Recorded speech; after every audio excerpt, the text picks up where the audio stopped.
நபிகள் நாயகம் ஸல்லல்லாஹு அலைஹி வஸல்லம் அவர்கள் தன்னுடைய வீட்டில் தமது செருப்பை தாமே தைக்க கூடியவர்களாகவும் தமது ஆடையின் கிழிசலையும் தாமே தைக்க கூடியவர்களாகவும் வீட்டு வேலைகளையும் செய்யக்கூடியவர்களாகவும் இருந்தார்கள்.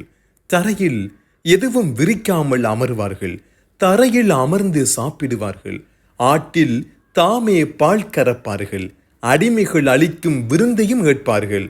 மதீனாவுக்கு வெளியே உள்ள சிற்றூர் வாசிகள் இரவு நேரத்தில் தோல் நீக்கப்படாத கோதுமை ரொட்டியை சாப்பிட நபிகள் நாயகம் ஸல்லல்லாஹு அலைஹி வஸல்லம் அவர்களை அழைப்பார்கள். பாதி இரவு கடந்து விட்டாலும் அந்த விருந்தையும் நபிகள் நாயகம் அவர்கள் ஏற்றுக்கொள்ளக்கூடியவர்களாகவும் இருந்தார்கள். அகழ் யுத்தத்தின் போது நபிகள் நாயகம் அவர்களும் மக்களுடன் சேர்ந்து அகழ் வெட்டினார்கள், மண் சுமந்தார்கள். நபிகள் நாயகம் ஸல்லல்லாஹு அலைஹி வஸல்லம் அவர்களின் வயிற்றை மண் மறைத்துக் கொண்டது.